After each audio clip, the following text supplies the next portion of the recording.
Buenas noches a todos. Muchas gracias por la invitación agradezco siempre al Colegio ABC que me ha brindado la oportunidad de exponer y cada vez nos lleva a más lugares del país. Me tocó un tema complejo que es enfermedad renal crónica en COVID. En realidad lo que dice el doctor es verdad. Estos pacientes son altamente susceptibles de complicaciones y de fallecer, tanto en las salas de urgencias como en las unidades de cuidados intensivos. Soy nefrólogo, trabajo en una unidad de cuidados intensivos precisamente. Curiosamente estoy como ahí usurpando el lugar de un intensivista y me ha gustado mucho adentrarme en los temas de lesión renal aguda, de manejo de terapias lentas, sobre todo en pacientes que tienen o que tenemos en la terapia complicados. Y evidentemente, como yo decido quién entra en mi turno, pues tenemos muchos pacientes con enfermedad renal crónica en las unidades de cuidados intensivos. Les voy a hablar un poquito de las pandemias de la historia para más o menos situar la gravedad, ¿verdad?, en la que nos encontramos. Y sin minimizar lo que es el COVID, vean esta imagen a lo largo de la historia, como desde los romanos ha habido pandemias, ¿verdad?, en donde se moría más del 50% de la población, sobre todo las asociadas a las pestes, la peste negra, la peste bubónica, que es la que ha matado más personas en el mundo, 200 millones de personas en tan solo 4 años, o sea, devastó lo que es Europa. Y, y las grandes pestes, ¿verdad?, de los siglos 18 y 17, en donde estamos hablando de millones de personas muertas por una bacteria. Afortunadamente, nuestras medidas de higiene han ido evolucionando y en los últimos años, del siglo XX a la fecha, las enfermedades ya no son de transmisión como la cólera y la peste, que era por vectores, ¿verdad?, como los ratones, o por mala higiene, o por contagio de tubo digestivo, afortunadamente. Pero desafortunadamente han ido en incremento las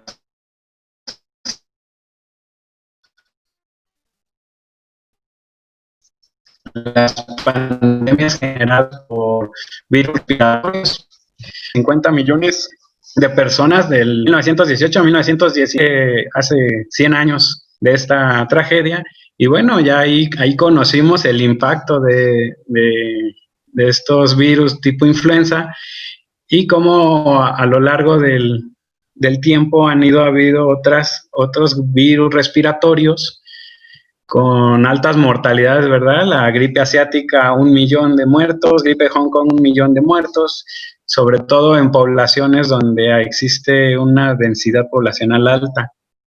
Y bueno, actualmente el virus pues del COVID, ¿verdad?, que ya deberíamos de incrementarlo de tamaño porque ya lleva 1 millón de muertes al día de hoy, más de 1 millón de muertes, y que bueno, si se fijan en los últimos 20 años, pues ya nos han pegado, es el tercer coronavirus, ¿verdad? Está el SARS 700, el SARS 1 y el MERS que afectaron sobre todo allá en Asia. Y pues el COVID ya pues va escalonando, ahí va agarrando lugar y ya ya llegó a un lugar,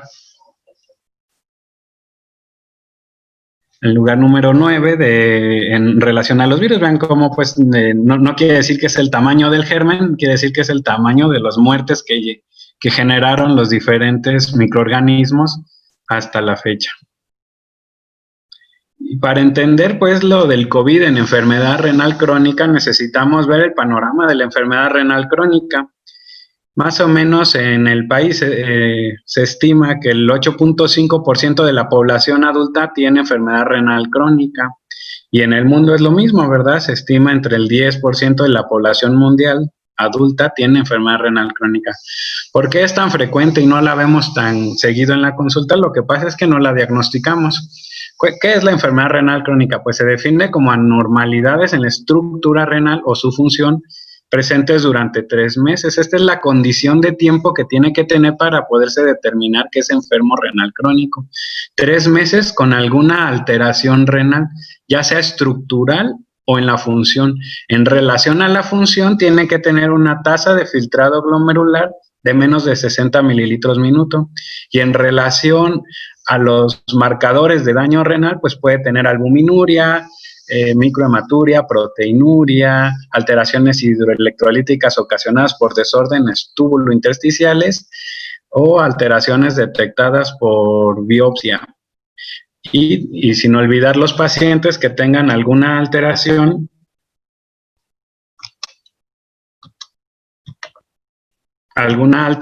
en la estructura por imagen, ¿verdad? Enfermedad renal poliquística, litiasis renal y los pacientes que estén trasplantados.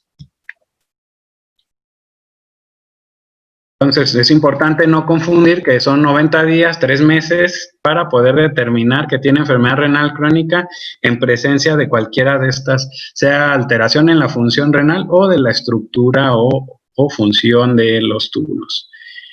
Y se clasifican de acuerdo a las guías que digo en 5 grados, del 1 al 5 van descendiendo o van descendiendo en cuestión de la tasa de filtrado glomerular. Entonces podemos tener una función renal normal y tener poliquistosis renal o litiasis renal, y entonces ya seríamos un enfermo renal en un grado 1. O por la definición, con un descenso de la tasa de filtrado glomerular de menos de 60 mililitros minuto, y estaríamos en un estadio 3, que evidentemente por sí solo ya es enfermo renal crónico. Y entonces tenemos otra parte de la clasificación, que es el grado de albuminuria en un examen en muestra aislada o en recolección de 24 horas, y lo que observamos son 3 grados. A mayor grado de proteinuria, pues mayor riesgo de deterioro, y vean cómo, aunque tú tengas una función renal normal, el solo hecho de tener albúmina en la orina te incrementa el riesgo de que termines en diálisis. Los colores son el grado o el riesgo que tienes de llegar a diálisis.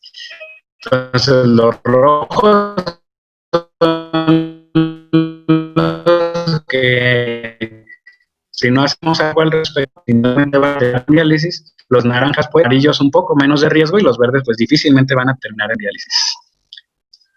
Y para aclarar esto de la definición, pues vamos a ver cuáles pacientes pudieran caer en el concepto de enfermedad renal crónica, ¿verdad? Entonces, un hombre de 18 años con creatinina de 1.17, ego sin proteinuria, uno pareciera que la creatinina está alta, pero en realidad no. Un joven tiene más masa muscular, maneja creatininas más elevadas, y si ustedes calculan la función renal por CKD-EPI, que es la fórmula actualmente que tiene como mayor utilidad, tiene 90.5, ¿verdad? Entonces, estrictamente no tiene enfermedad renal crónica, pero en cambio vemos a este abuelito tan simpático y alegre, que es diabético, que tiene una creatinina de 0.3, y uno dijera, bueno, tiene una creatinina muy baja, este paciente pues no tiene enfermedad renal crónica, pero tiene un nego con albuminuria. Entonces, si nosotros calculamos inclusive la tasa de filtrado glomerular, tiene 141, o sea, la tasa de filtrado glomerular está con hiperfiltración, lo cual es la etapa temprana de la nefropatía diabética, pero aquí lo importante y lo cataloga como enfermo renal crónico es la presencia de albuminuria.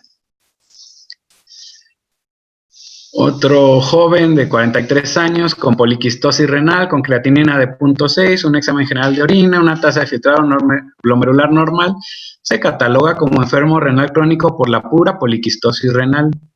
En cambio, esta abuelita de 92 años, que quiere llegar a los 100, ¿verdad? Y que su creatinina es de 0.9, uno pareciera decir, pues no tiene daño renal, pero cuando calcula la tasa de filtrado glomerular de acuerdo a su masa muscular, pues ella ya tiene 55.5, entonces sí tiene enfermedad renal crónica por la tasa de filtrado glomerular, aunque aparentemente la creatinina sea normal. 49 años con nefrolitiasis bilateral, mismo ejemplo, ¿verdad? Tiene una alteración estructural que le condiciona ser un enfermo renal crónico, aunque su función renal sea normal. Y esta chica de 26 años, ejercicio de alto rendimiento, creatinina normal, tiene una tasa de filtrado de 92 y un ego con albuminuria, y uno pudiera decir que la albuminuria le condiciona la enfermedad renal crónica, pero en realidad recuerden que si realiza ejercicio de alto rendimiento, la albuminuria puede estar presente y esto no ser diagnóstico de alguna glomerulopatía. Y lo que sí es que esta mujer, si la conocen, pues tiene lupus y le dio nefritis lúpica, enfermedad renal crónica, terminó en hemodiálisis y actualmente está trasplantada. Entonces, el solo hecho de estar trasplantada le condiciona el riesgo de enfermedad renal crónica. Muy pocas personas con enfermedad renal saben de su problema. Miren, este es un estudio que realizaron en Estados Unidos en donde evaluaron a 4.156 personas mayores de 40 años. Y ellos encontraron que el 10.4% tuvieron algún grado de enfermedad renal crónica, pero solo el 9% de ellos sabía que tenía enfermedad renal crónica, o sea, el otro 90% ni siquiera sabía que estaba enfermo del riñón. Y de las alteraciones que encontramos en los estudios, lo más frecuente eran que tuvieran albuminuria, hematuria y muy pocos la disminución de la tasa de filtrado glomerular. Entonces hay mucho paciente que tiene hematuria glomerular o proteinuria y esto ser el inicio de enfermedad renal crónica más avanzada que no se detecta a tiempo. Y estas son las prevalencias, como vean como el estadio 3 es lo más prevalente, pero bueno, hasta el punto 1.25 de la población mundial puede tener un estadio avanzado, un estadio 5, que requiera algún tratamiento sustitutivo de la función renal, ya sea hemodiálisis, diálisis peritoneal o trasplante. Y bueno, estábamos bien, ¿verdad? Ahí manejábamos más o menos los pacientes renales crónicos, ya habíamos logrado algunos objetivos en disminución de mortalidad, y bueno, que nos cae este amigo inesperado, y la definición de la infección por coronavirus o SARS-CoV-2, pues es el nuevo coronavirus, es un ARN virus identificado como causante de la enfermedad respiratoria aguda que se denominó COVID-19, y como sabemos, comenzó en Wuhan, en China, en un individuo infecta a 3 y estos 3 infectan a 9 y así se van, de 9 a 27, y todos estos 27 pacientes que ya se infectaron por un solo individuo ocurre en 10 días, o sea, en 10 días 27 personas por un solo individuo. Pues esto es una tragedia, ¿verdad? Y por eso es tan fácil que se disemine mundialmente este virus. Y bueno, evitando una infección de ese individuo, pues salvas una vida en 2 semanas, porque la mortalidad es muy variable, pero ronda desde el 5 hasta el 12%, dependiendo de la literatura que uno revise. Y bueno, uno buscará ahí los sitios por donde entra el coronavirus, ¿verdad? Que es boca y nariz principalmente. Y entonces esas son las puertas de entrada del coronavirus al cuerpo. Y entonces podríamos pensar, perfecto, pues en cuanto alguien se enferme, que se ponga cubrebocas y evitamos la diseminación por gotitas de flush, y entonces ya nadie se enferma. Pero esto desafortunadamente es muy tarde. O sea, si queremos, como con influenza o con los otros coronavirus, evitar la diseminación del virus, solo poniendo cubrebocas a la persona que esté enferma, ya vamos tarde. ¿Y por qué vamos tarde? Porque los pacientes, vean cómo el 45% de los pacientes se infectan en etapas presintomáticas. ¿Qué quiere decir? Que entre 24 y 48 horas antes de que tengas ya algún síntoma, ya estás contagiando a los demás. Entonces, por este motivo, pues la mayoría de la gente se enferma o se contagia sin haber tenido contacto supuestamente con alguna persona enferma. Y entonces el restante, el 40%, se contagian en sintomáticos y vean cómo la minoría pues de los pacientes se contagian por asintomáticos. O sea, el asintomático, el que no desarrolla síntomas en ningún momento, ese paciente infecta a pocas personas. El que más infecta es el que está en ese periodo de presintomático, que apenas está ahí en incubación y ya casi empieza con los síntomas o con síntomas leves. Ese es el que contagia a la mayor cantidad de personas. Por eso la recomendación pues es que usen cubrebocas todos, ¿verdad?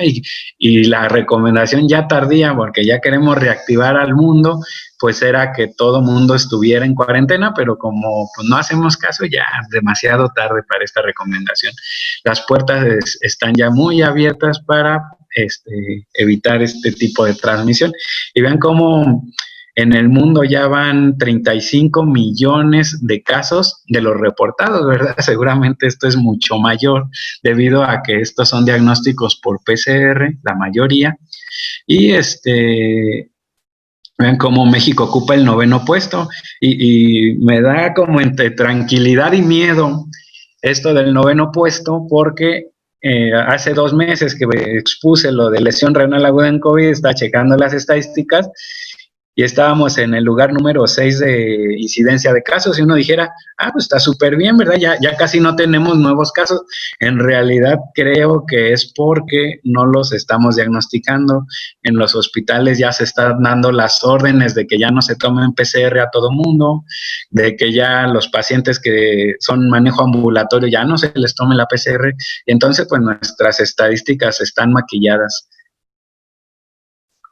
En cuestión de mortalidad, vean cómo ya pues rebasamos el 1,000,000 de personas y en el mundo, y vean cómo México está en el 4º lugar y bueno, esto también me genera un poquito de tranquilidad en el aspecto de que ya nos ganó la India, pero bueno, si comparamos la India, que son como 1,000 millones de habitantes contra nosotros, que somos como 125 millones, pues definitivamente pues, no estamos tan bien.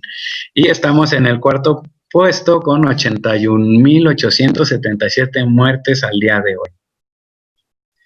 Y vean, algo estamos haciendo mal, ¿verdad? Vean cómo otros continentes tienen mucho mayor o menor número de casos comparados con América, ¿verdad? América por mucho entre lo que es Brasil, Estados Unidos y México, pues tienen el porcentaje de número de casos, y también es probable que sea el virus no obedezca como pensamos al principio, que en lugares fríos, lugares calientes no iba a haber tanto. O sea, sí nos ha tocado a todos, ¿verdad?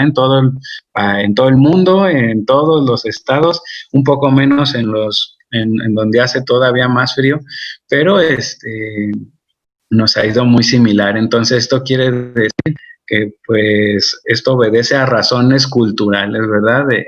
De que el latinoamericano y inclusive el americano, con esa ideología de a mí no me imponen nada, pues están logrando que los contagios sigan. Pues el coronavirus es un ARN virus pequeño, que se le llama coronavirus debido a que tiene todas estas espigas, ¿verdad? Que son receptores, son proteínas de anclaje, de receptores, de anclaje para las células, y todos estos espigas le dan ese aspecto de corona, por eso se les dice coronavirus, y esto es lo más preocupante de todo, ¿verdad? Que en 24 horas este virus ya se replicó como 100,000 veces, y entonces, pues, nosotros montamos una respuesta inmunológica de IgM, IgG, desde los 15 a los 21 días. La IgM empieza a aparecer después de los 7 días, pero vean cómo tardamos, ¿no?, en montar una respuesta inmunológica. Es un virus nuevo, no lo conocemos. La mayoría de los organismos no han tenido contacto con él ni con ninguna coronavirus de los otros que les mencioné.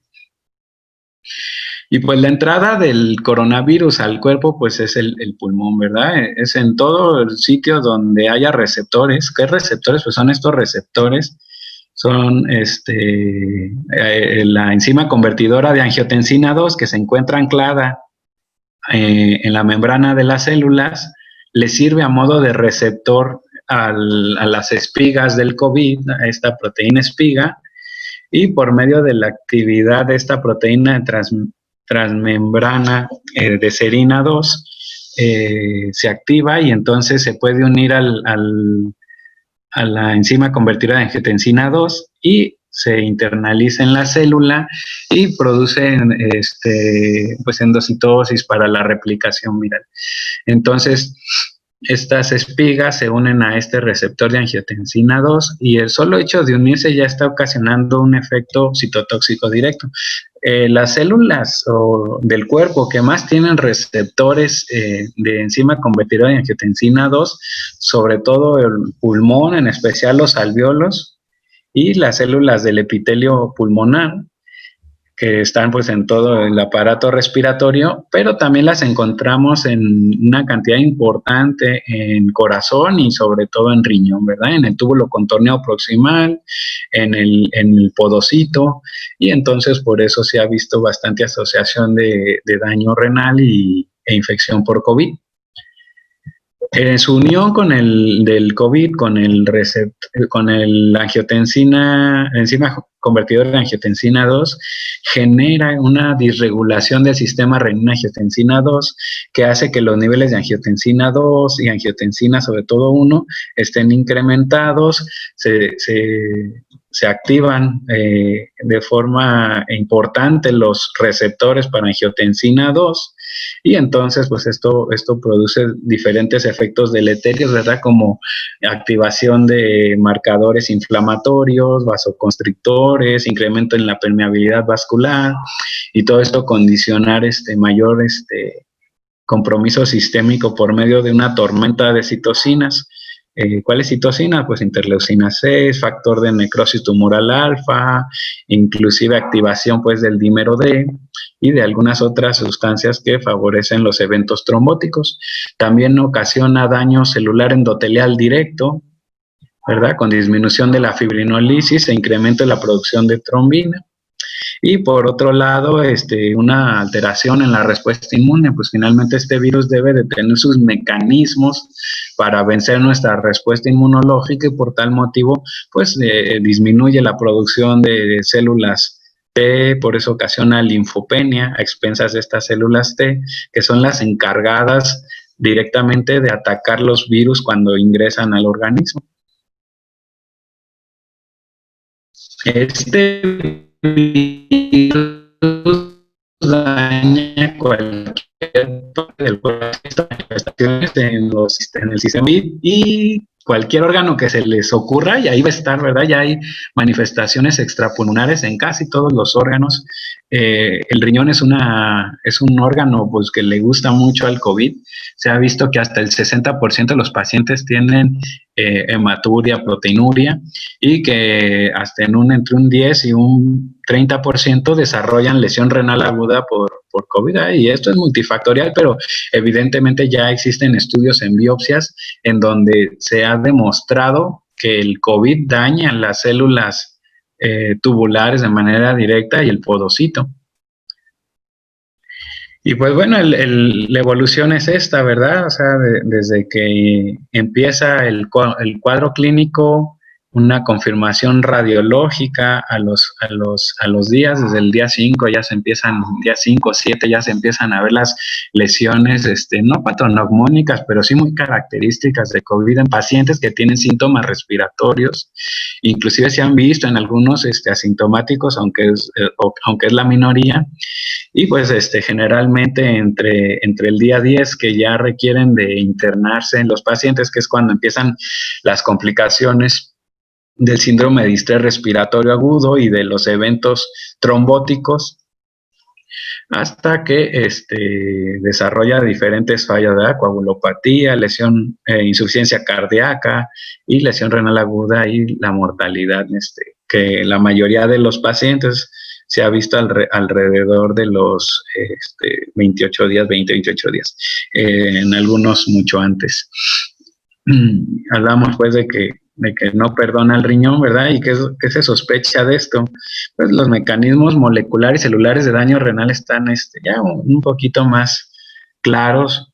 Sabemos que el virus llega, se une a estos receptores que se encuentran en el túbulo contorneado proximal y en el podocito, y entonces esto ocasiona pues replicación del virus con destrucción de la célula donde ingresa, y pues esto ocasiona lesión del tejido.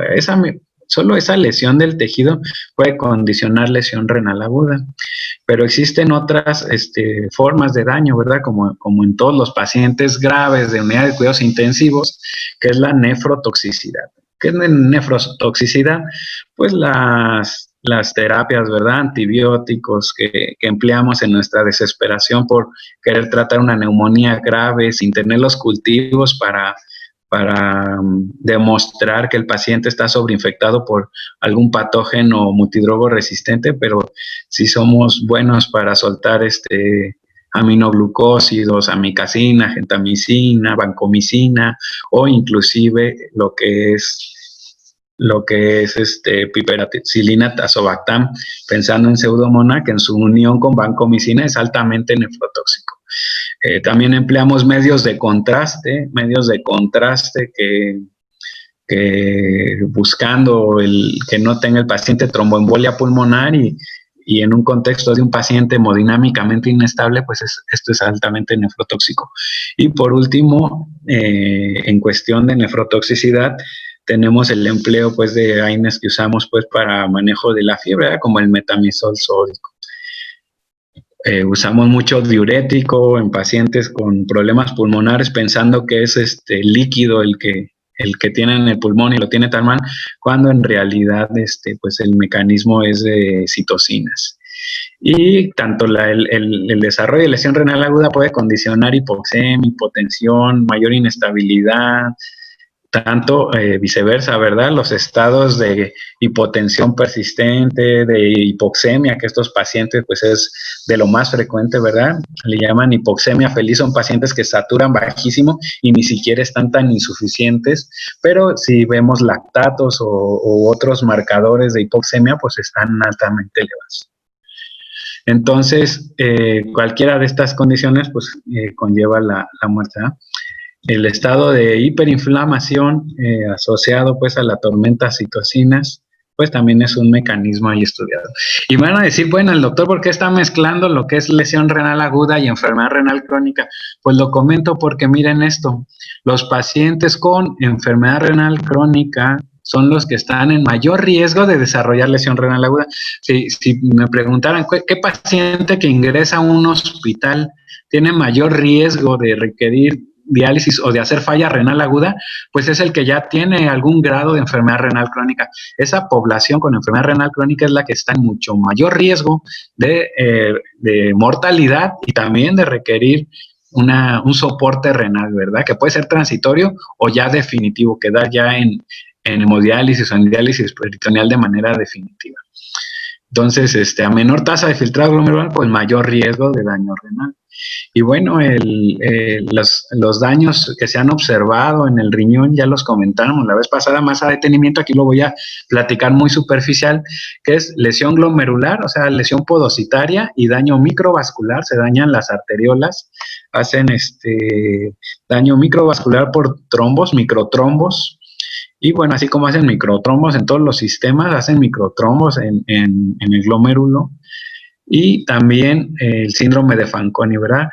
Les decía yo que el túbulo contornado proximal, que se encarga de reabsorber el mayor porcentaje de bicarbonato, de aminoácidos, de glucosa, es donde más se replica esta enzima convertidora de angiotensina en el riñón, y por lo tanto cuando el COVID daña este túbulo contorneado proximal, las manifestaciones pues son las de no reabsorción, ¿verdad? Se le conoce como síndrome de Fanconi, pero lo que vamos a observar nosotros en el examen general de orina, si midiéramos, sería que tiran bicarbonato, que que tienen aminoácidos en la orina, o lo más frecuente, la glucosuria, ¿verdad? Eso lo vemos frecuentemente. Presencia de glucosa en la orina en pacientes no diabéticos. Pero ¿por qué va a tener glucosa si no es diabético en la orina? Entonces, tienen estas glucosurias por daño tubular. Entonces, si ustedes ven un ego de un paciente con COVID que tiene glucosuria, aguas, porque esa es la antesala para que el paciente desarrolle falla renal aguda más grave. Y bueno, decíamos pues que estas poblaciones de enfermos renales crónicos y los que ya están en terapia de reemplazo renal como hemodiálisis o diálisis peritoneal tienen un incremento muy elevado de su mortalidad si les llega a dar COVID. Entonces hablábamos de que llega el virus, se une a este enzima convertidora de angiotensina y entonces la angiotensina 1 y 2 va y activa, se une al receptor como tal de la enzima convertida en angiotensina y entonces empieza la activación de angiotensina 2, activación del complemento, hipercoagulabilidad con estados de microtrombosis, sobre todo a nivel pulmonar, cardíaco. Se ha encontrado pacientes que desarrollan isquemia arterial, ¿verdad? Hasta periférica, mayor incidencia de eventos trombóticos cerebrales, mayor incidencia de EBC o de infarto al miocardio. Entonces, pues es todo lo que favorezca pues un estado de hipercoagulabilidad, de trombosis, y tanto arterial como venosa lo vamos a encontrar. Se ha visto que el 30% de los pacientes con COVID tienen eventos trombóticos venosos. Entonces, pues es muy frecuente, por eso la indicación de la anticoagulación, anticoagulación profiláctica, cuando es un paciente de riesgo y dímero D normal y anticoagulación formal, ¿verdad? Cuando ya el dímero D está elevado y entonces debe ser anticoagulación formal y por varios días. También hablamos de que esto genera linfopenia y invasión directa del virus o ocasiona el daño renal. Y pues las consecuencias vasculares, ¿verdad? La que decíamos, la microtrombosis con isquemia glomerular y mayor deterioro de la función renal. Cualquiera pues de estas, decía yo, no he separado, ¿verdad? El daño renal es inestabilidad hemodinámica ocasionada por el COVID, por la sepsis, por la respuesta inflamatoria, esta tormenta de citocinas, tanto por la asociación con falla cardíaca al COVID, por miopatía, y también por disminución de la precarga cuando usamos niveles elevados de PIB. Entonces, drogas nefrotóxicas, restricción de fluidos, somos muy dados a disminuir los líquidos en el paciente renal crónico, ¿verdad? Decimos, no, tiene insuficiencia renal crónica, poquito volumen, poquito líquido y diurético. Lo vemos poquito edematizado y ya le queremos soltar el diurético. Y pues esto solo condiciona pues con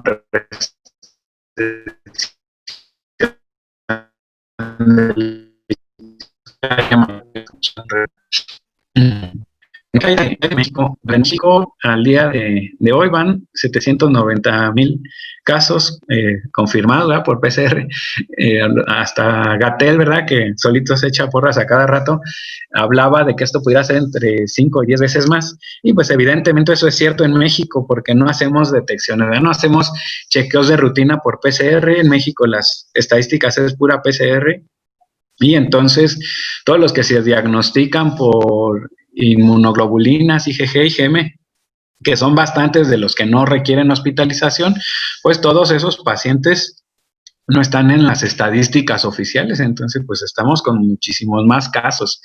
Y el número de muertes, si bien ese es un poquito más difícil, que haya muchos más casos, también hay mucha gente que fallece en su casa, ¿verdad? Que no quiere ir al hospital, que se aguanta, o que el médico en algún hospital privado dice, no, está muy grave ya, y se lo llevan a fallecer a su casa, o que los tienen con oxígeno en casa, en tratamiento ambulatorio, y que tienen alguna complicación de arritmia o de hipoxemia súbita que no pueden alcanzar a llegar a los hospitales.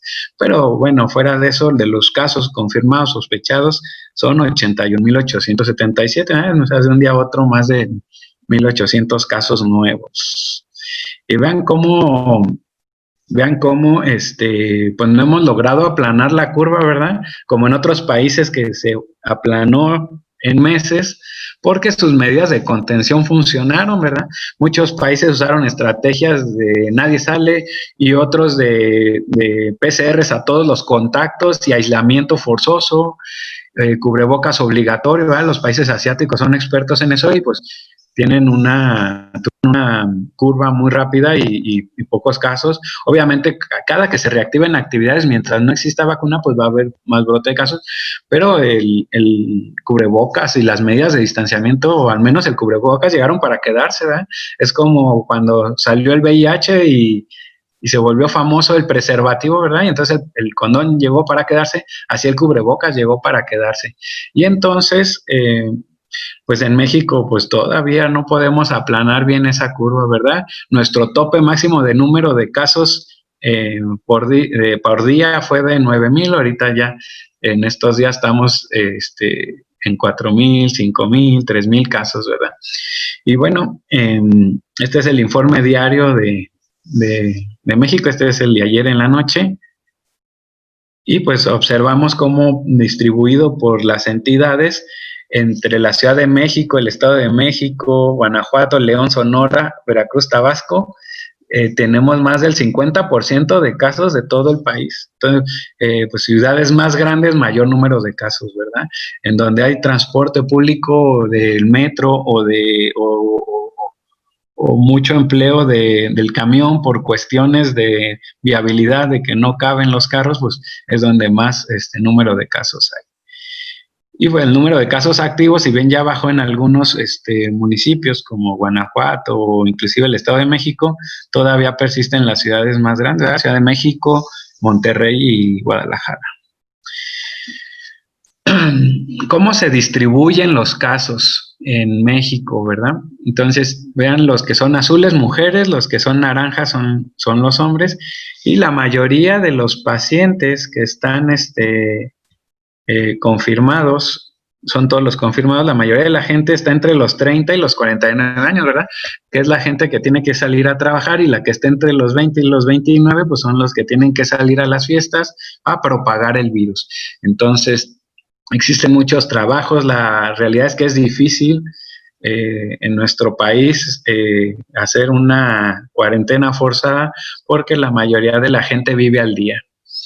Y en relación a confirmados y hospitalizados, vean cómo ya a mayor edad, pues mayor número de hospitalizaciones tenemos, sobre todo después de los 50 años, y lamentablemente entre los 60 y los 79 años, que son pacientes que ya no deberían de haber salido y que la mayoría los contagian los hijos en estados presintomáticos o inclusive sintomáticos, y que esto pues les condiciona esto, ¿verdad? Mayor número de fallecidos. Esto es exponencial, a mayor edad, mayor mortalidad, y entonces el mayor número de muertes los tenemos entre los 60 y 69 años. Es más frecuente, como ven, en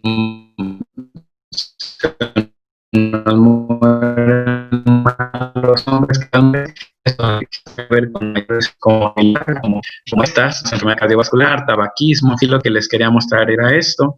Estos son los pacientes, los naranjas son los que no tienen enfermedad renal crónica, obviamente la mayoría, y los que están en azul son los que tienen enfermedad renal crónica que se contagiaron de COVID. Y vean cómo que está entre el 6 y el 11% de los enfermos renales crónicos o de los pacientes que se infectaron por COVID tenían enfermedad renal crónica del total. Pero el problema es ¿verdad?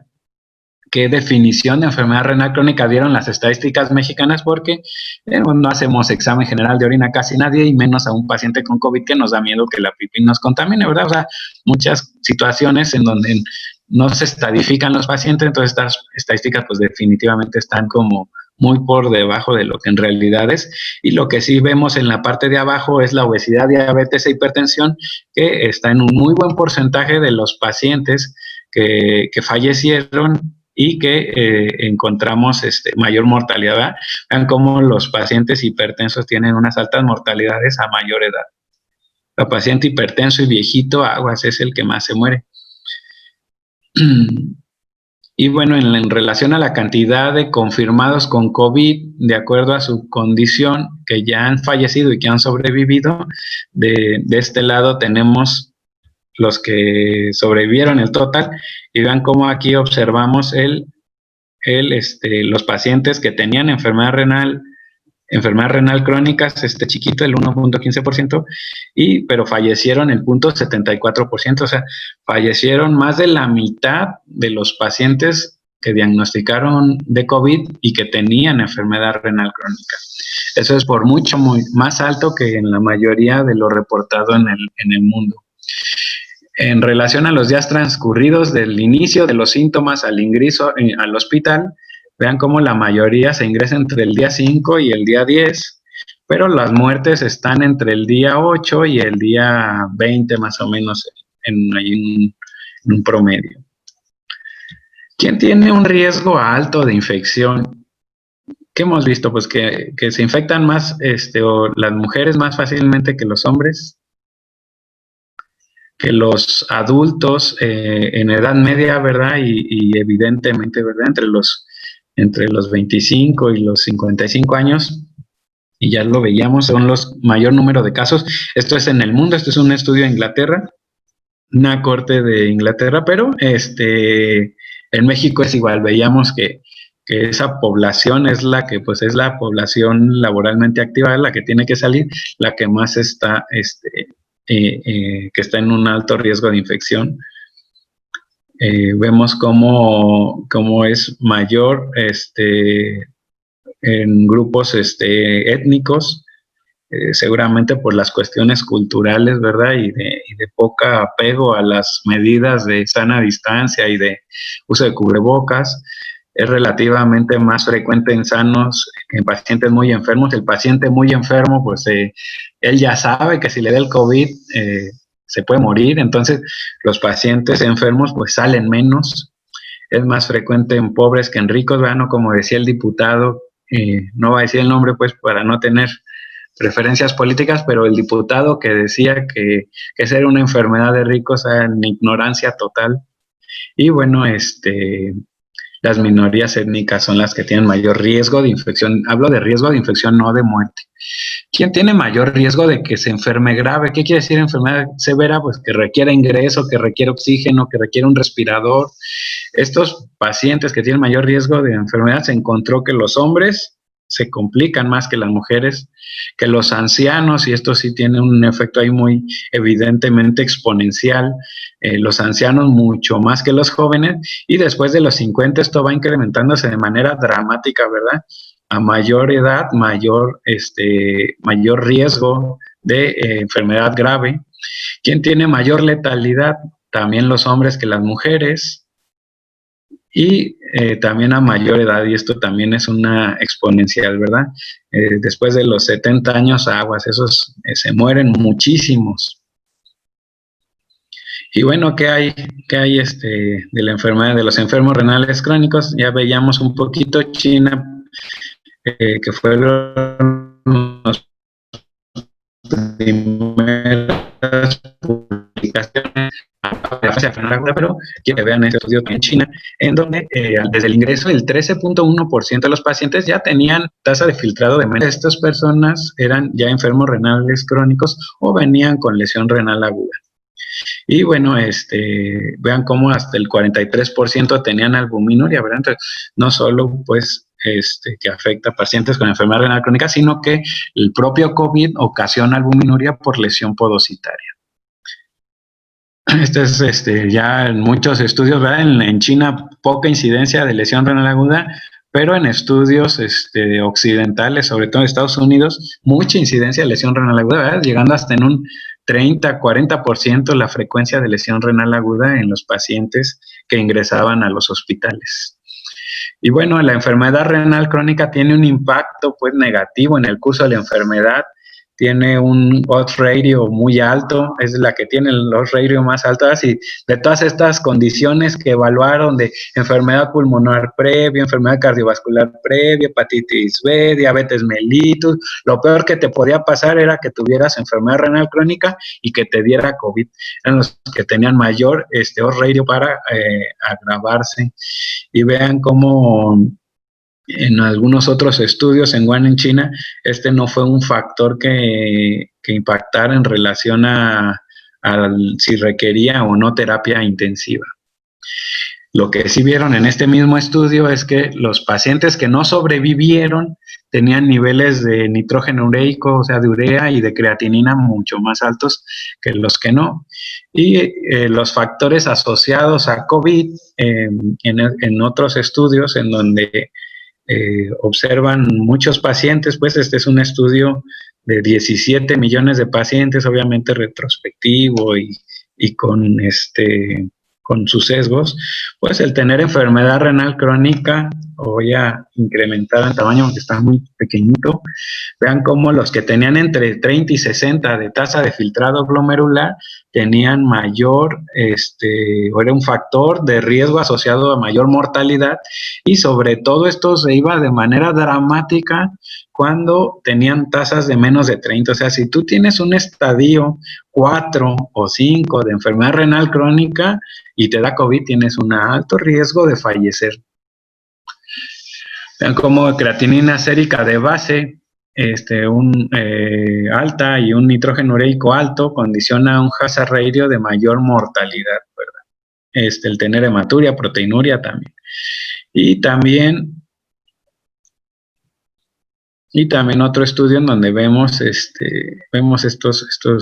estas gráficas en donde tener proteinuria, hematuria, elevación de creatinina o haber desarrollado lesión renal aguda condiciona mayor riesgo de mortalidad.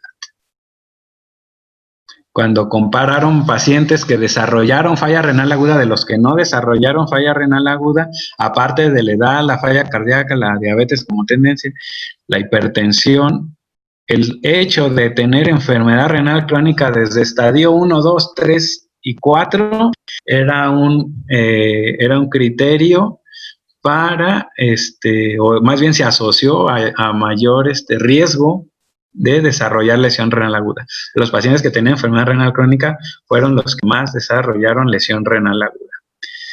Igual el dímero D y el tener una tasa de filtrado glomerular baja desde el momento de la admisión o ya baja una semana antes de la admisión, se asociaron a mayor riesgo de desarrollar lesión renal aguda.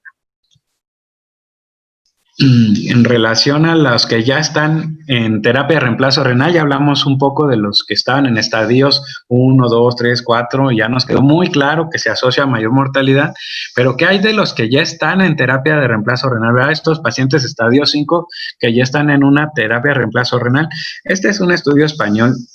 Vean cómo en el 2018, antes de la pandemia, ellos tienen a casi todos sus pacientes trasplantados, ¿verdad? Nosotros estamos al revés, el verde de nosotros es el rojo de ellos, y entonces,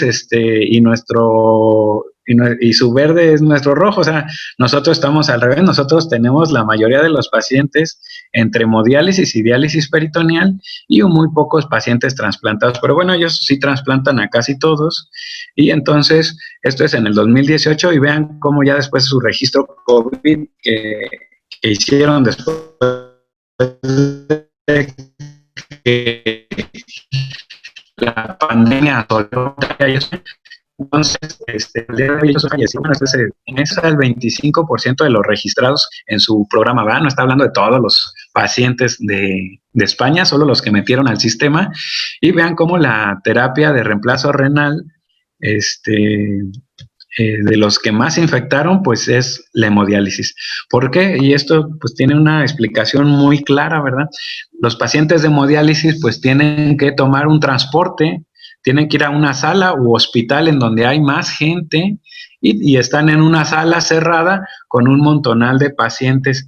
Entonces, el riesgo de que ellos tengan infección por COVID es muchísimo más alto que los que están en diálisis peritoneal, que están en su casa, ¿verdad?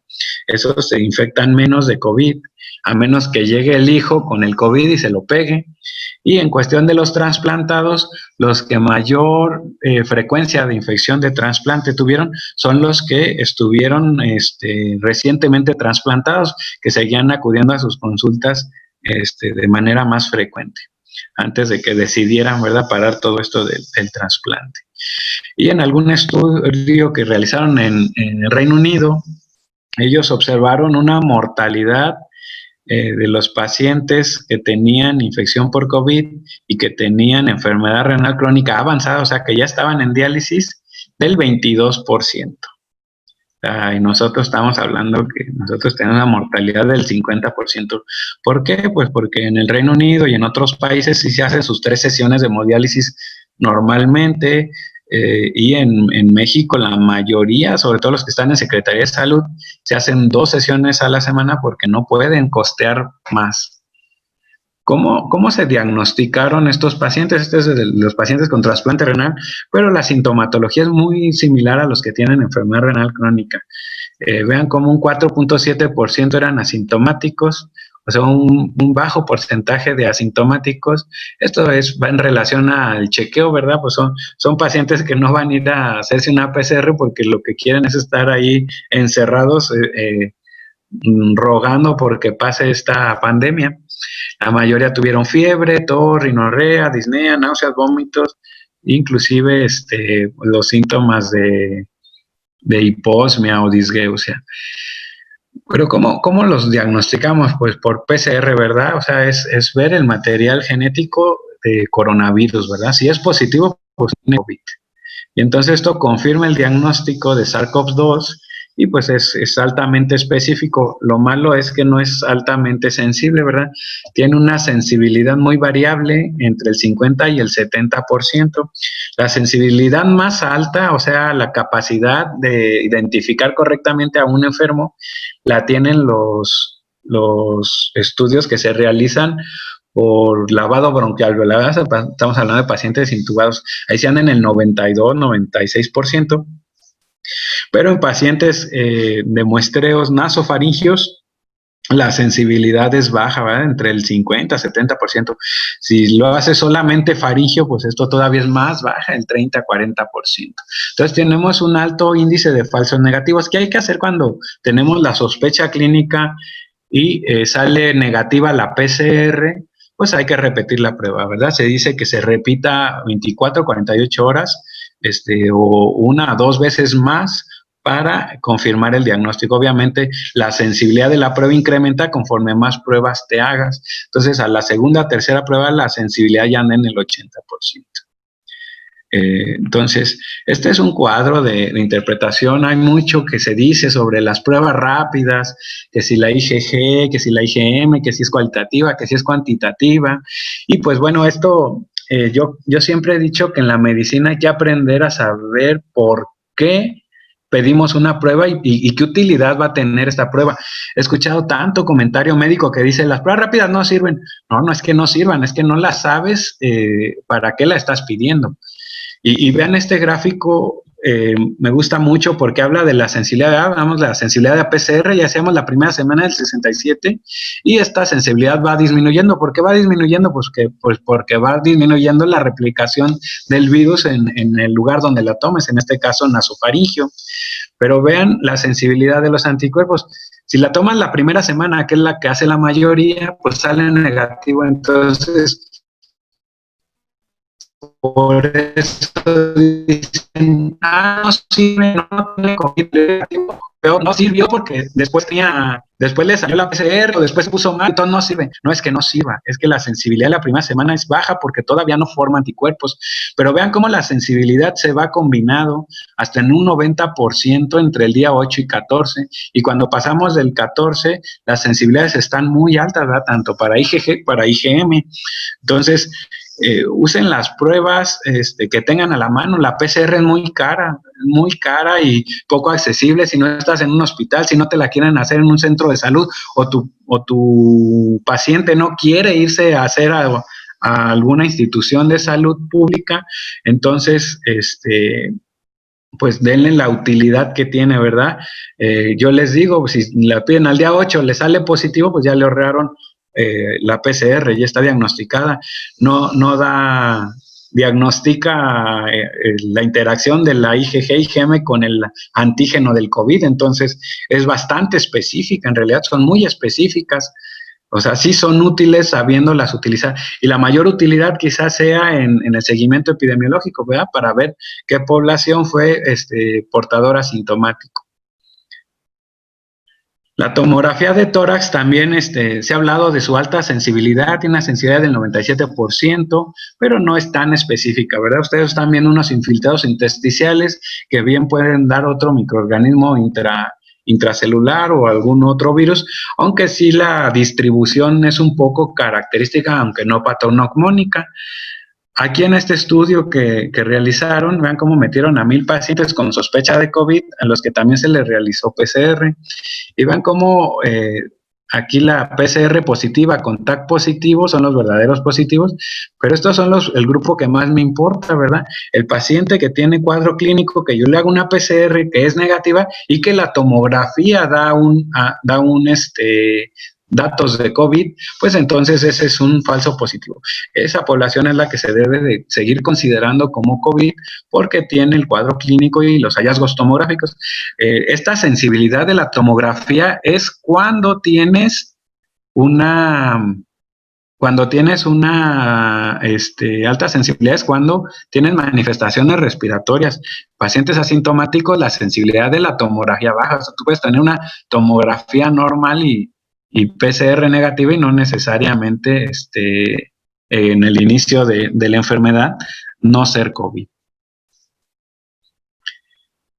Y este estudio también en el Reino Unido, ellos hacen buenos estudios en su población en hemodiálisis y bueno, evalúan la prevalencia de COVID en su unidad de hemodiálisis. Ellos agarraron y dijeron, bueno, si el paciente con terapia de reemplazo renal es el que está más propenso a tener esta infección, pues yo voy a testear, ¿verdad? Voy a hacer análisis serológicos a todos los pacientes para ver la utilidad de estarles haciendo análisis serológicos.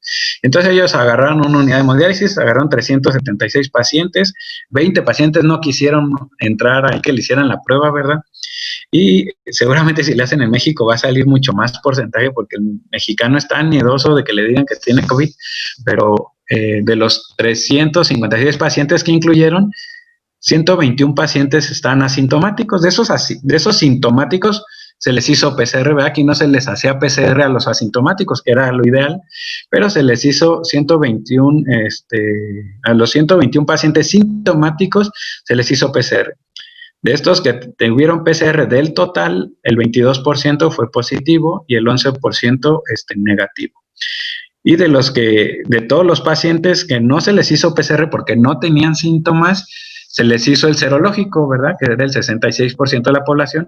Y de estos, los que se les hicieron anticuerpos, los que tuvieron un 18% positivo. O sea, 18% de pacientes, obviamente estos 18% del total, son pacientes en hemodiálisis que tuvieron COVID asintomático y que los detectaron porque les hicieron IgG, ¿verdad? Y ellos utilizaron uno de los mejores laboratorios que hace esta prueba, que es el Abbott. Y entonces, vean cómo si uno suma los positivos que tuvieron síntomas de los que tuvieron PCR negativa, pero que tuvieron anticuerpos positivos, estamos hablando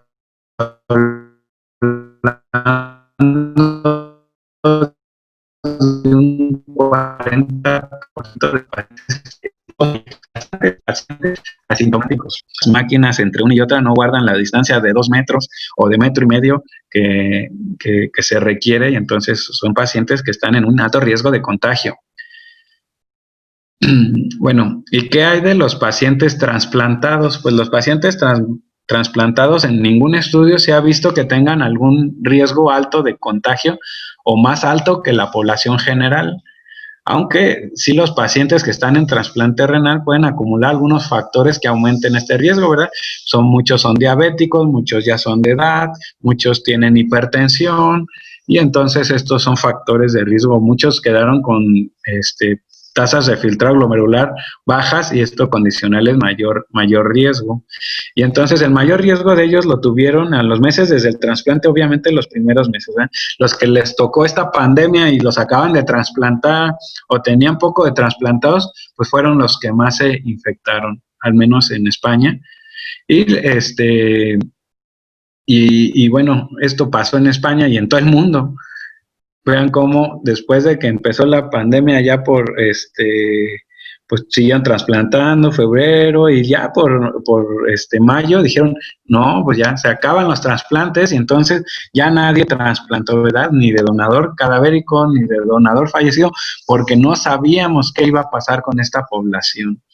Y entonces actualmente lo que se pretende ya es abrir de manera paulatina y con todos los cuidados los programas de trasplante renal en el mundo, y entonces se sugiere, ¿verdad?, historia clínica, PCR del donante, PCR de ambos, inclusive anticuerpos para ver si ya tuvieron o no el COVID, y entonces para poder operar todo el personal de quirófanos y nefrólogos y todos los que estamos en contacto con un trasplante, debemos de tener una PCR negativa. Bueno, ¿y qué hay de los cuidados, verdad? O sea, estamos hablando que es población vulnerable, población de riesgo, y entonces hay guías, y hay guías de hemodiálisis en casi cada país, ¿verdad? Y las recomendaciones que a mí más me gustan, pues son las canadienses en particular, pero bueno, son muy similares. En realidad pareciera que se copian unas a otras.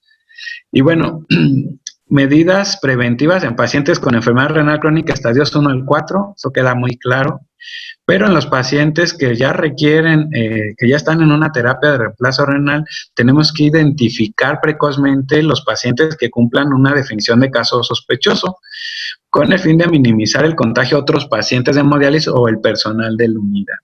Y planificar cómo se va a realizar la hemodiálisis en el hospital o centro de hemodiálisis en donde estén. Y entonces, las recomendaciones son muy sencillas, ¿verdad? Quédese en casa cuando esté enfermo. Van a decir, oye, pero ¿cómo se va a dializar? Ah, bueno, pues tiene que avisar por teléfono a su centro de diálisis, los cuales le darán algunas recomendaciones, ¿verdad? O se revisará al paciente en una área apartada para valorar si requiere hospitalización o se tiene que poner en un cuarto aislado. Si tras avisar se le autoriza a acudir a la unidad de hemodiálisis de acuerdo a los síntomas que presente, evite utilizar el transporte colectivo, esto con la intención de que no contagien ni lo contagien en caso de que no sea COVID. Y si utiliza medios propios, no espere junto con otros pacientes en la sala de espera, esto es bien importante. Los pacientes, generalmente están así varios pacientes con sus familiares en las salas de espera esperando su sesión de hemodiálisis, y entonces en esos enlaces de que entran unos y salen otros, el riesgo de contagio es muy alto. Entonces, si tiene síntomas, el paciente sospechoso no debe de estar en la sala de hemodiálisis. Si el paciente llegó en una ambulancia directamente, pues debe de ir directamente al cuarto aislado y con todas las medidas pues de protección. Y si el paciente utilizó sus propios medios, entonces debe de uno, en cuanto llegue, pues debe de ser valorado por personal de enfermería o médico y de aislarlo del resto de los pacientes. Limpie y desinfecte objetos, superficies, que es lo que se recomienda en todos los pacientes con COVID, y si presenta cualquier síntoma respiratorio o fiebre, si ha tenido contacto de menos de 2 metros en un caso probable o confirmado, comuníquelo inmediatamente al personal sanitario. ¿Por qué? Porque les recuerdo que los pacientes es lo mismo, ¿verdad? Es un alto porcentaje de asintomáticos, y los que están preasintomáticos contagian el 45% de la gente. Entonces, si tú quieres evitar un brote en una unidad de hemodiálisis, tienes que estar al tiro con los que tienen síntomas, pero también con los contactos, ¿verdad? O sea, siempre preguntar de los familiares si no ha tenido casos para poder tomar decisiones correctas. Y pues lavarse las manos con agua y jabón durante al menos 20 segundos. Las mismas, pues, recuerden que el coronavirus tiene una capa lipídica en la cápsula que con el puro jabón se puede ahí afectar, y entonces el coronavirus con un buen lavado de manos se muere, ¿verdad? Obviamente si le echas cloro o alcohol al 70%, pues también se muere. Y entonces es importante, si tuviste contacto, si tienes síntomas, llamar a la unidad para planear la estrategia para poder dializar adecuadamente al paciente. El transporte, esto es en España, hasta la risa me da porque pues ellos tienen su ambulancia específica para pacientes en hemodiálisis que va, los recoge y los lleva a su centro de hemodiálisis, ¿verdad? Sus impuestos sí dan para eso, pero bueno, los nuestros no, los nuestros van en el camión y con el riesgo que eso conlleva. Entonces, en estos fenómenos de pandemia por virus respiratorios, la recomendación es que de ser posible sea un transporte particular y no usar el transporte público. Pues hay que reconocer tempranamente a los individuos, a veces lo reconocemos desde antes de entrar, ¿verdad? Ya trae síntomas, pues bueno, se separa de los otros pacientes, se le dan guantes, una mascarilla especial, se les puede dar su cubrebocas, igual una careta, y entonces si se tiene en el lugar, pues se pone en una unidad de hemodiálisis con cuarto aislado. A veces esas unidades de aislado están condicionadas, pero para pacientes con hepatitis, entonces la recomendación, pues entonces, si no tienes un aislado porque la tienes ocupada con otros pacientes con otras infecciones, entonces las recomendaciones son que abras un turno especial o que abras un turno especial en donde tengas a los sospechosos, a los confirmados, igual con distanciamiento entre máquinas, de una máquina sí, una máquina no, y con sus medidas de protección, ¿verdad? Ya casi todas las unidades, al menos de aquí de la región, ya usan el N95, tanto pacientes como personal de salud, y la mayoría debería de traer también careta, ¿verdad? Y los casos sospechosos, una vez iniciada la diálisis, está el típico paciente que miente, que no te avisa que tiene síntomas y que ya estando en la hemodiálisis empieza a tos y tose o le da temperatura y luego ya lo interrogas y es un caso altamente sospechoso. Pues bueno, ahí se tendrá que valorar la urgencia dialítica y si no existe una urgencia dialítica, se ve desconectar al paciente y se separa de los demás pacientes. En México es un poco difícil, ¿verdad? Porque el paciente, la mayoría de la Secretaría de Salud paga sus sesiones y pues que tú le canceles la sesión, pues entonces pues buscarás la manera de aislarlo y estas máquinas cuando termine la diálisis se meten a una desinfección química especial y ya con eso se logra la eliminación del virus, ¿verdad? Y entonces, otra estrategia será realizar PCRs a todos los pacientes de la unidad si tienes un brote. Si tienes un paciente o dos que tienes el diagnóstico de COVID, entonces a todos los pacientes de ese turno y el personal debes demostrarlos con PCR o ya si los recursos no dan, aunque sea vigilancia y realizar unas pruebas serológicas a la semana del contacto, semana, 2 semanas. ¿Qué hacer con los pacientes que hayan compartido en sus previos turnos de diálisis con un positivo? Pues lo mismo, deberían de muestrearse PCR a todos los pacientes que tuvieron contacto, pero no en todos los lugares se tiene esa capacidad de muestreo. Entonces, pues al que tenga síntomas o al que tuvo más contacto, pues es al de al lado, la máquina de al lado, ¿verdad? Pues a ese paciente pues le buscarás muestreo. Si no puedes muestrearlo, pues entonces lo puedes meter en un turno donde estuvieron los mismos y aislar al que empiece con síntomas. Es complejo, pues, estas decisiones, ¿verdad? Pero bueno, y el paciente que ingresa al hospital con infección por COVID, ¿dónde lo dializamos? ¿Qué tipo de habitación y qué tipo de máquina? Pues existen las máquinas portátiles de hemodiálisis, ¿verdad? Entonces, agarran una máquina de ósmosis inversa portátil, se lleva a la máquina y se hemodializa ahí en el cuarto COVID de sospechosos. O si tiene mucho dinero, ¿verdad? Se puede hacer, ¿verdad? Y bueno, inclusive hablan algunos artículos de cuál es la mejor terapia de reemplazo renal para en estos momentos de pandemia, y entonces las recomendaciones muchas veces es que los pacientes entren a diálisis peritoneal para evitarles el riesgo de una unidad de hemodiálisis. Veíamos que la donación pues ha caído, ¿verdad? A partir de la alarma ahí ya no hay trasplantes a partir de marzo, apenas se empiezan a realizar. Todavía no sabemos qué vaya a pasar con estos programas y qué vaya a pasar con estos pacientes que se trasplantes en los próximos meses si todavía no está la vacuna de manera generalizada. No hay riesgo conocido de contagio que en la población general, ya lo veíamos, y bueno, en relación a los pocos casos que ha habido de trasplante renal en España, que son los que tienen pues sus estadísticas más finas. Vean, de estos 427 pacientes que se trasplantaron, el 46% de los pacientes pues se curó, 12% ingresó a una unidad de cuidados intensivos. Vean cómo es lo mismo, ¿verdad? No por estar trasplantado, aunque pareciera que tienen mayor riesgo, les va pues muy similar, pero tenemos un 22%, ¿verdad? Se mueren más o menos los mismos pacientes, o sea, una mortalidad más alta, pero de esta mortalidad, de este 22%, solo el 4.3% tenía menos de 60 años, o sea, la mayoría o los 18% de los pacientes que fallecieron tenían más de 60 años, que es la mortalidad que andamos más o menos viendo en población general.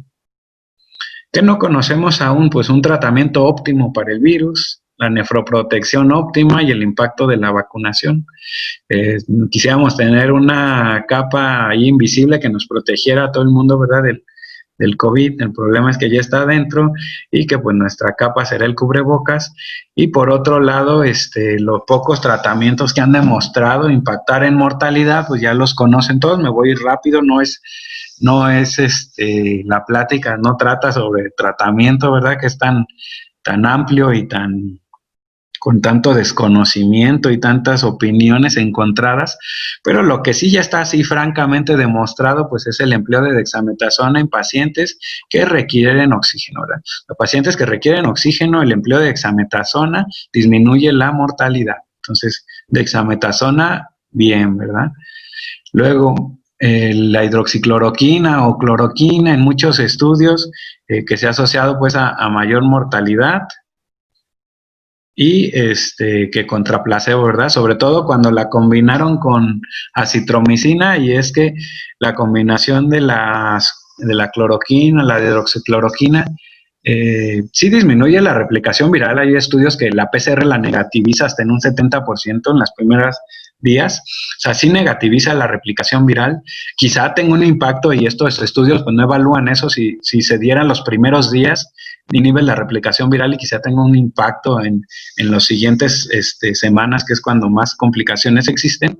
Pero el problema es que cuando la combinas con acitromicina, que sí incrementa los niveles de cloroquina, pues incrementa también sus efectos tóxicos o adversos, y en este caso incrementa el riesgo de QT largo. Entonces, los estudios o metaanálisis con 95,000 pacientes observan en los registros que tienen mayor riesgo de arritmia, mayor mortalidad con cloroquina, hidroxicloroquina. También debo de enfatizar en estos inmunomoduladores que en los primeros meses pues no sabíamos ni qué dar, y entonces toda la gente estaba dando oseltamivir, aunque no tiene ningún fundamento contra el COVID. Estaban dando oseltamivir, que también incrementa el QT, acitromicina, que incrementa el QT, levofloxacino, no sé por qué estamos dando quinolona, que incrementa el QT. Entonces, si tú combinas todos los medicamentos habidos y por haber que incrementan el QT y los das, pues evidentemente vas a tener más QT largo y más arritmias, mayor mortalidad por arritmias. Entonces, pues ya nadie la usará, ¿verdad? Quedó ya sepultada la hidroxicloroquina, pero sí hay algún estudio bien diseñado que disminuye la replicación viral en humanos, ¿verdad? Porque hay otros medicamentos que andan usando, ivermectina, nitazoxanida, que demuestran que disminuyen la replicación viral solo en estudios in vitro, en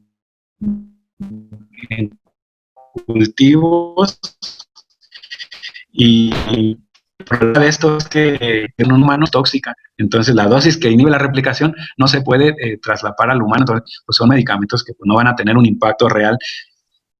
Luego, por otro lado, pues el tocilizumab, que a todos nos tenía muy contentos porque parecía que mejoraba la supervivencia si usaba tempranamente.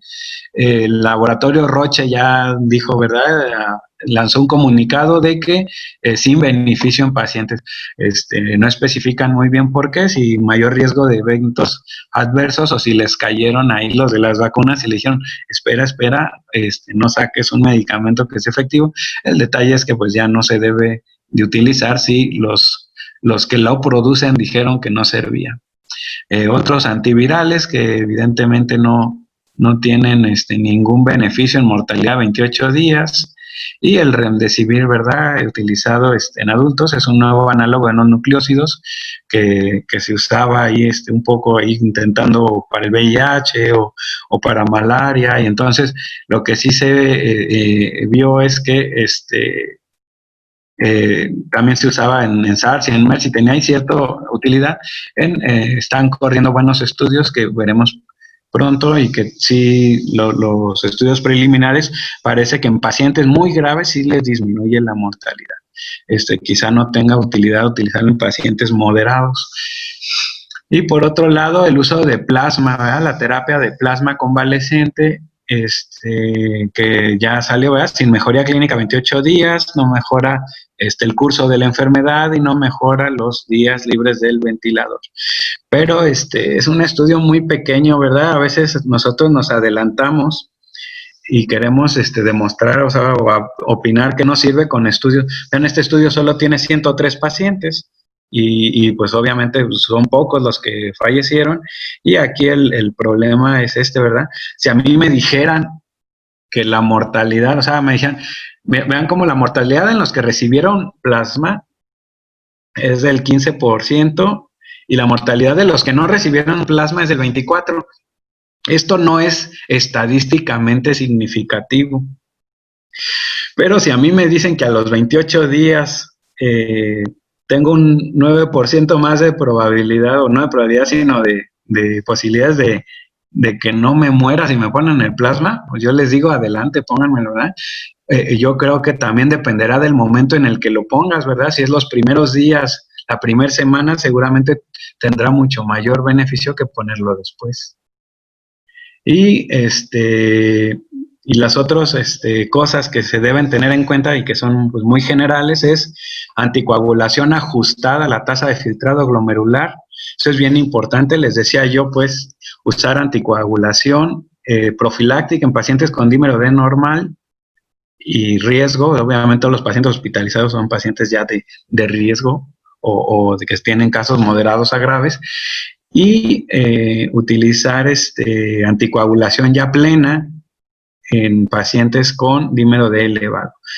Monitorizar parámetros y siempre ajustar la tasa de filtrado glomerular. Acuérdense que tasas de filtrado menores de 30 debe uno de reducir el 50% de la dosis y espaciarlo a 24 horas.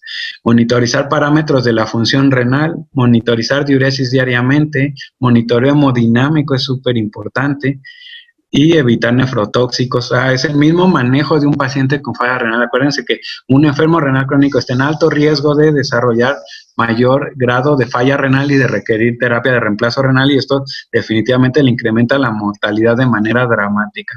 Ajuste adecuado de líquidos, ni tan poquito ni tanto, y ajustar soporte ventilatorio. Considerar soporte renal extracorpóreo precoz en caso de requerirlo. Y este es un punto también bien importante, ¿verdad? Este es un metaanálisis, una revisión, y incluye ahí más o menos número de pacientes hospitalizados, 3,400, y vean cómo solo el 15% tienen una infección agregada, ¿verdad? Y el 3,5 ya llegan con una coinfección, o sea que estamos hablando de un 19%, 18% de pacientes que, que sí tienen una justificación para emplear antibiótico. Puedes usar algunos parámetros indirectos, ¿verdad? Puedes utilizar una procalcitonina para ver si hay pacientes que llegan aquí por mayor razón para demostrar la bacteria y tratamientos efectivos y oportunos. Y vean cómo el 71% de los pacientes tenían prescrito un antibiótico. Entonces, a casi todos de cajón, o al menos eso en mi centro, y me imagino que en todo el mundo, estamos dando antibióticos. Y antibióticos que pues, no tienen alguna justificación, quizá en el paciente que ya tiene días de ventilación mecánica, pacientes que tienen mucha expectoración purulenta, pacientes que tengan algún indicio tomográfico que sugiera una consolidación franca que nos indique una neumonía agregada, pues esté justificado el empleo de antibióticos, pero recuerden siempre que tengan la posibilidad de realizar cultivos. Y bueno, de los tratamientos que hay, bueno, se sugieren, ¿verdad? De acuerdo al grado de respuesta inflamatoria y sobre todo al grado de gravedad, y pues ya casi todos, ¿verdad? Los de abajo ya eliminados, no sabemos, entonces terapias potenciales existen pocas, y lo único que se ha demostrado utilidad, pues es la anticoagulación y el esteroide, ¿verdad? ¿Qué más hay que hacer? Pues lo mismo que siempre he dicho yo en falla renal, un paciente con falla renal, casi todos los pacientes con enfermedad renal crónica agudizan la función renal cuando están en una unidad de cuidados intensivos o en un área de urgencias, y entonces el estado hemodinámico óptimo, ¿verdad? O sea, mantener una TA media arriba de 70 para mantener una perfusión renal adecuada y disminuir la progresión a lesión renal aguda KIN 3. Y el manejo de líquidos, ¿verdad? El manejo de líquidos cauteloso, en donde las primeras horas sí se justifica el empleo de líquidos, pero luego los siguientes horas o días hay que mantener balances neutros, y posterior de unos días, 5 días, 6 días, empezar a un periodo de desescalamiento en donde les mantengamos balances negativos con la intención de no sobrecargar al paciente, porque recuerden que la sobrecarga hídrica está asociada a mucho mayor mortalidad por alteración en todos los lados, ¿verdad? O sea, mayor hipoxemia, mayor edema pulmonar, empiezan con derrame pleural, más dificultad en el manejo del ventilador, mayor incremento de CO2, falla cardíaca, empiezan a hacer más delirium por edema cerebral, etcétera. O sea, hasta la pared abdominal se edematiza, y entonces esto condiciona mucho mayor mortalidad. También el hecho de tener sobrecarga, acuérdense que el riñón sí le gusta el agua, pero no en exceso, y entonces ya un poquito hacer énfasis en que el hecho de tener lesión renal aguda, no necesariamente es incrementarle líquidos, quizás sí está prerrenal, pero entonces aquí alguna estrategia de utilizar albúmina o mejorar la condición hemodinámica tenga más impacto que echarle mucha agua y que se te esté fugando el 30% al intersticio. ¿Qué tratamiento renal sustitutivo en caso de requerirlo? Pues esto es las indicaciones clásicas, ¿verdad? Ligur, hipervolemia, hipercalemia, cirrosis. Yo les diría, no se esperen a esas indicaciones ya de gravedad. Si tienen la opción, pues inicien tratamiento renal sustitutivo temprano, una prueba de estrés con furosemide temprana, en donde ves que no orina con diurético a una dosis de 1 miligramo por kilo, entonces este paciente no va a orinar, y entonces lo vas a tener tú correteando con líquidos, y va a terminar con mayor sobrecarga hídrica y mayor mortalidad, y en hemodiálisis. Entonces, pacientes que no tengas adecuados volúmenes urinarios, un paciente ideal para iniciar terapia temprana de reemplazo renal. ¿Y cuál terapia de reemplazo renal usar? Pues esto también está bien controvertido, ¿verdad? Porque por un lado tenemos la hemodiálisis convencional, que es muy agresiva para pacientes con estados críticos, con ventilación mecánica, con aminas, y entonces la idea ahí es extenderle a 6, 8 horas de terapia habitual, o hacer una terapia lenta de 24 horas, 36 horas, en donde inclusive ya puedes utilizar algunas terapias con filtros especiales de absorción que pegan las interleucinas. Y se les llama terapias convectivas, ¿verdad? O sea, utilizar modalidades de prisma o inclusive diafiltración, en donde metas volumen y lo ultrafiltres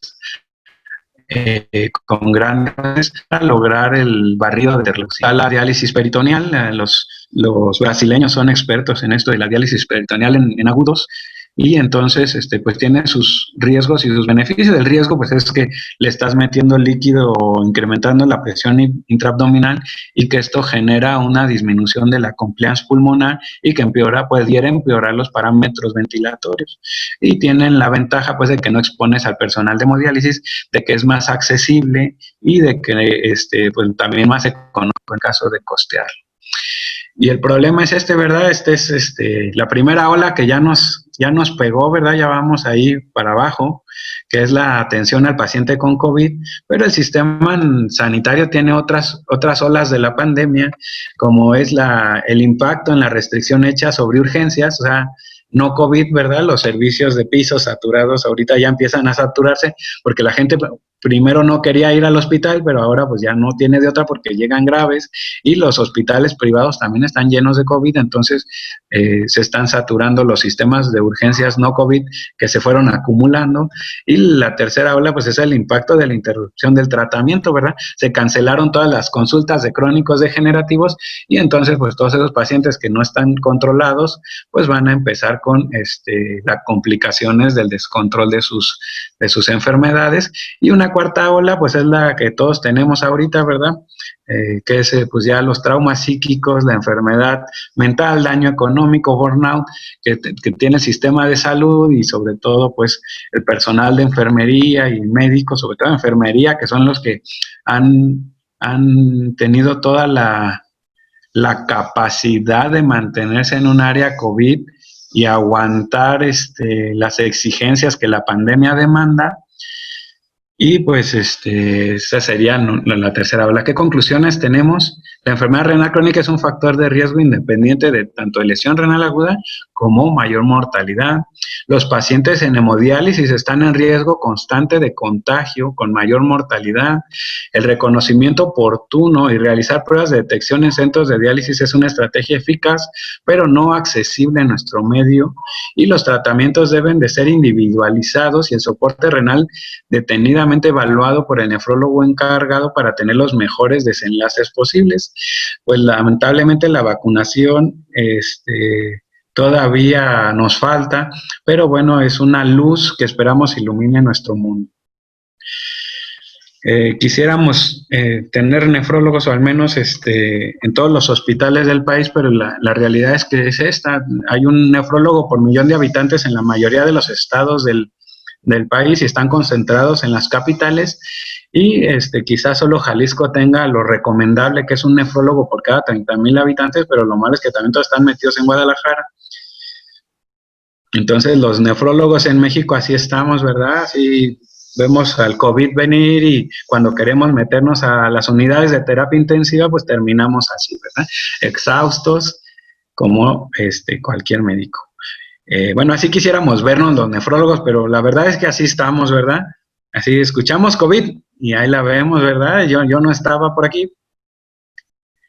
Y entonces, pues mi agradecimiento eterno a todos los servicios de urgencias, al Colegio ABC por seguir capacitando médicos en urgencias, con diplomados, con pláticas, para tener una mejor toma de decisiones. Y pues ahora ya pues todos nos vemos así, ¿verdad? Y pues reitero mi agradecimiento al colegio, y sobre todo mi agradecimiento al personal de enfermería y de los centros de hemodiálisis que tienen pacientes con COVID y que tienen que estar ahí las horas con el traje, con el EPP, y que esto en realidad es, el médico va y se mete un rato, ¿verdad? Inclusive los neumólogos que debieran de ser los que estuvieran en las unidades de cuidados intensivos son los que menos se meten a las unidades de cuidados intensivos, y el intensivista, el internista, el urgenciólogo son los que están dando la cara a esta pandemia. Y el personal de enfermería, que no me voy a cansar de admirarlos por aguantar tanta explotación laboral que la pandemia pues obliga, ¿verdad?